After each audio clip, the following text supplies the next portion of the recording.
Hello बेटा, कैसे हो आप? तो आज हम पार्ट्स ऑफ स्पीच डिस्कशन करने जा रहे हैं। इसका उपयोग जैसे जो सेंटेंस होता है उसमें जो सेंटेंस को हम बता चुके हैं ना कि कई वर्ड्स को कनेक्ट करके एक सिस्टमेटिक तरीके से सेंटेंस बनता है जोड़ के उसको। तो उस सेंटेंस में जो वर्ड होता है उस वो एक एक वर्ड अलग अलग पार्ट्स ऑफ स्पीच होता है, तो उसके विषय हम डिस्कस करेंगे। जैसे कोई नाउन हो गया, कोई वर्ब होता है, कोई प्रोनाउन होता है, कोई प्रीपोजिशन होता है, तो उसके विषय में वो सारे पार्ट्स ऑफ स्पीच के अंतर्गत आते हैं। तो चलिए आज फिर हम डिस्कस करते हैं parts of speech. Parts of speech होता क्या है? जैसे शब्दों को उनके प्रयोग के अनुसार निम्नलिखित 8 भागों में बांटा गया है, ठीक है। वही जो शब्द होता है उन्हीं को ही हम पार्ट्स ऑफ स्पीच में डिवाइड कर देते हैं।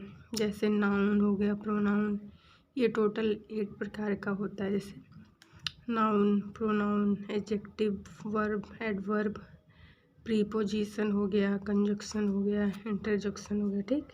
इसको हम हिंदी में संज्ञा, सर्वनाम, विशेषण, क्रिया विशेषण, संबंध बोधक, अव्यय, संयोजक और विस्मयादि बोधक बोलते हैं, ठीक। तो ये हो गया। अब चलिए इसका एक एक एग्जाम्पल और उदाहरण, मतलब उदाहरण के थ्रू इसका डेफिनेशन और उदाहरण दोनों समझते हैं कैसे क्या होता है। जैसे नाउन हो गया, noun, the noun is the name of person, place और थिंग।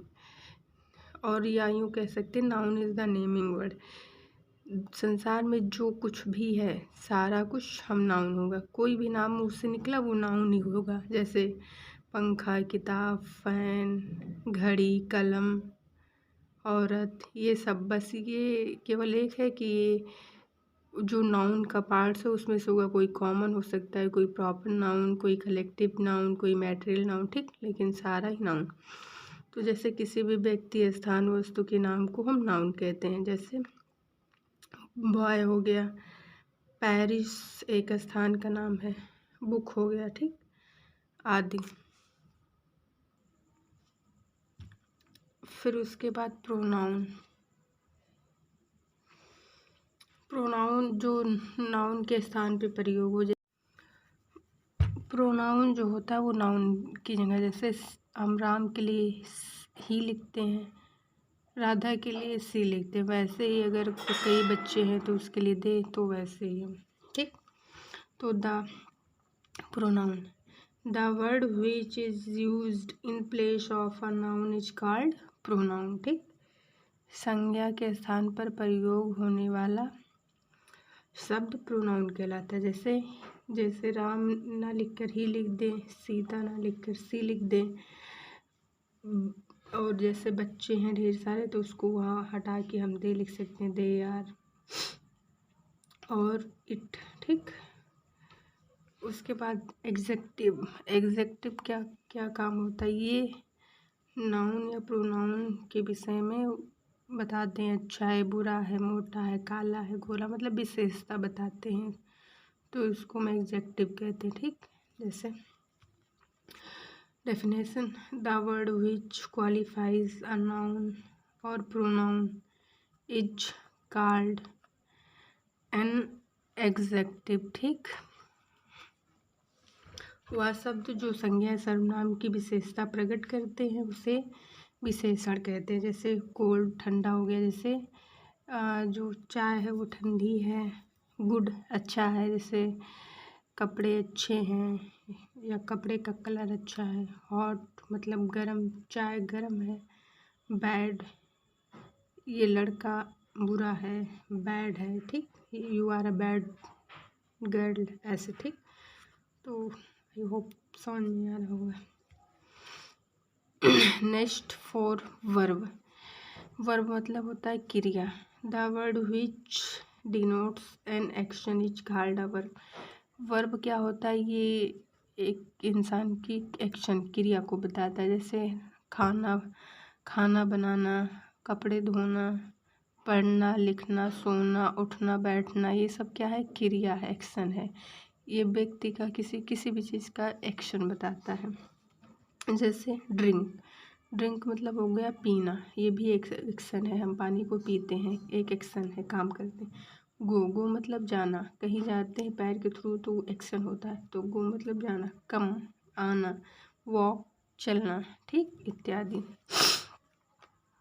उसके बाद एडवर्ब, ये क्या करता है, जो एडवर्ब होता है ये क्रिया की भी विशेषता बता देता है, जो कि वर्ब, और विशेषण जो एडजेक्टिव है उसकी भी विशेषता ही बताता है। जैसे the word which modifies a verb, an adjective और another adverb is called an adverb. ये जो है वर्ब, एडजेक्टिव और स्वयं एडवर्ब की भी विशेषता बताता है। जैसे जो शब्द किसी क्रिया विशेषण या किसी अन्य क्रिया विशेषण की विशेषता बताते हैं वो एडवर्ब कहलाते हैं।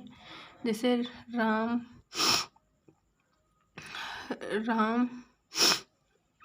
स्पीक स्लोली, ठीक, राम धीरे बोलता है लेकिन कैसे बोलता है, धीरे बोलता है। फिर हो गया राम स्पीक वेरी स्लोली, ठीक, तो यहाँ जो वेरी है वो एडवर्ब। क्विट स्लोली हो गया, क्वाइट हो गया, ऑनेस्टली हो गया, क्विकली हो गया, ठीक। राम जैसे क्विकली का प्रयोग, डू दिस वर्क क्विकली, या काम करो, कैसे करो, जल्दी से, ठीक। अब प्रीपोजिशन का प्रयोग हम किस लिए करते हैं, जैसे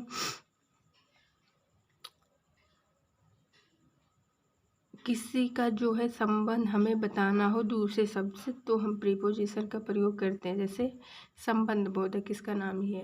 अब a preposition is the word used before a noun और प्रोनाउन, एक संज्ञा सर्वनाम से पहले प्रयोग होता है। To show its relation with other noun या प्रोनाउन, इसका प्रयोग एक नाउन या प्रोनाउन के संबंध को किसी दूसरे नाउन या प्रोनाउन के संबंध के साथ बताने के लिए प्रयोग किया जाता है। जैसे संबंध बोधक अव्यय वह शब्द होता है जो किसी संज्ञा या सर्वनाम से पहले प्रयुक्त होकर उसका किसी अन्य संज्ञा या सर्वनाम से संबंध प्रकट करता है। जैसे with, Ram go with you, Ram go with Sita, ठीक, तो यहाँ सीता और राम दोनों क्या हो गया, दोनों ही जो है नाउन थे, ठीक। एंड फ्रॉम, इन, एट, ठीक, तो ये सब क्या है, जैसे I am coming from, I am coming from Ayodhya, तो फ्रॉम क्या विशेष कनेक्ट किया, आई और अयोध्या, जबकि आई भी क्या है, एक नाउन है, अयोध्या भी क्या है, एक नाउन, ठीक। नेक्स्ट कंजक्शन, ये है संयोजक, इसका प्रयोग किस ये दो शब्दों को कनेक्ट करने का काम करता है।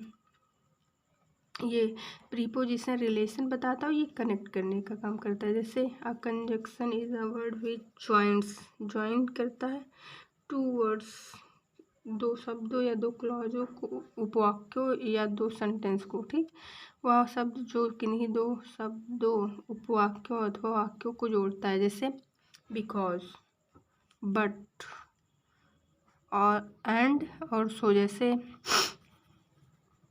Ram and Sita go to market,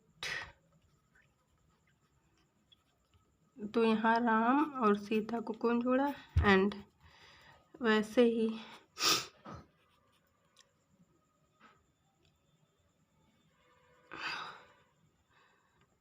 I am